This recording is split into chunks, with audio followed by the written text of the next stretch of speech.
the biggest misunderstanding about David Goggins of all time. Whether you believe in God or not, I do. He put this lab rat, which is me, on this planet. Let me fucking see what a beat up, abused kid who can barely learn, who has a twisted body, messed up genetics, sickle cell, this and that. Let me give him everything that pretty much disqualifies you from the military. But back then, it wasn't estrus. And let's put him in this and see what comes out of it. So to do that, friction. You don't wake up in the morning time and go to the coffee maker. Matter of fact, sometimes you don't even sleep. What it requires is when I'm at 2 o'clock it's 2 o'clock in the morning, and my brain is thinking about a fucking drug, and I gotta get up and look in my book to see what that drug is, how I remember it. And this is every day of my fucking life. That's why when I train a fighter or I train someone, I'm like, you have no fucking idea how great you really are.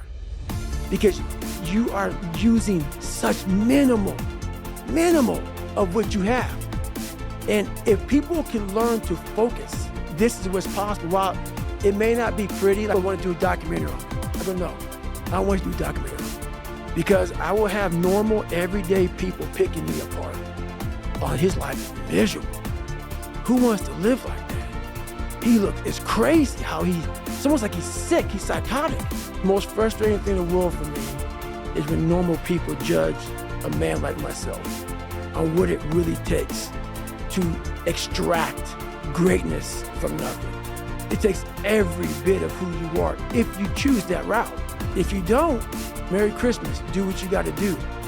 But yeah, all these things for me, like I told you, man, I'm gonna keep it real. I'm coming here to talk about perform without purpose. Because I go through, when I write these books, I try to dumb down David Goggins. How can I give normal people, and I'm normal, but I found something that most don't want to find. How can I speak to people and give them something from this crazy psychotic brain that I've developed? How can I give them that? So I sit down with Jennifer for years and write down perform without purpose, callous your mind, the cookie jar, the accountability mirror, shit that people can fucking use in their lives. No, I'm glad it helps you, but the barbaric life that I live, that you have to live, the almost obsession that you must have to be great, you can't put that shit in a fucking book, bro. You can't put it in a book. You can't. You can't write about it. It has to be experienced. It has to be experienced. And you can't even, after you experience it, to write it in a book, it would seem like he needs to be locked up. Too gory. It's too gory. It doesn't make sense for a guy that every second of the day, he is trying to extract more from something. He's constantly thinking, he's constantly disciplined, never going off the path. Whatever is injured on him, he figures a way. It's a conqueror's mindset.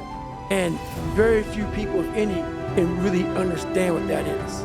Like, I'm almost 50, and I've been this way for almost 30 years. Like, what do you do for fun? You ever questions? I don't get them. I don't understand them. Brain that I was given as a child, it was easy to go home and think about how do I want to be a freak today?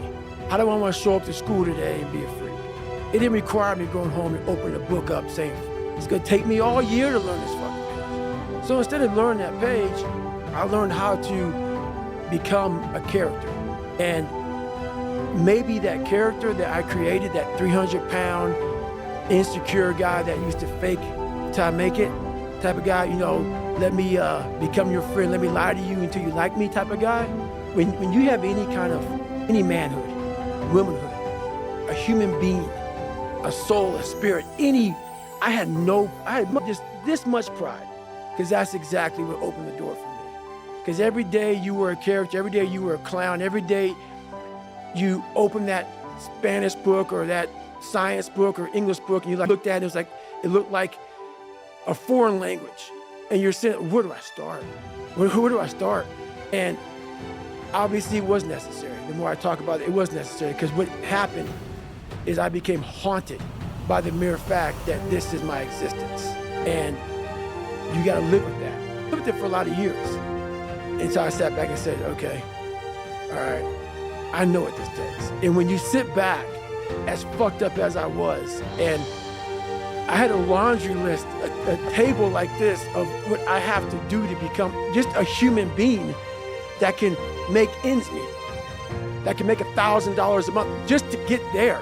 It was like, oh my God, dude, I'm 16, 17, I can't read, I can't write, and oh my God, I'm so behind the power curve, and my brain is about being depressed, and my dad beat my mom's not home, and kids are calling me nigger at school, and I'm like, oh my God, man, what the fuck do I do? And it wasn't like someone came around and said, hey man, you can do this. This is all me. Some people know, where's this cold man come from? I'm not trying to be cold. It's the reality of my life. It's the reality of a lot of people's lives. And so, yeah, that had to happen for me to be haunted, to pull out, to extract the guy at the end of the day.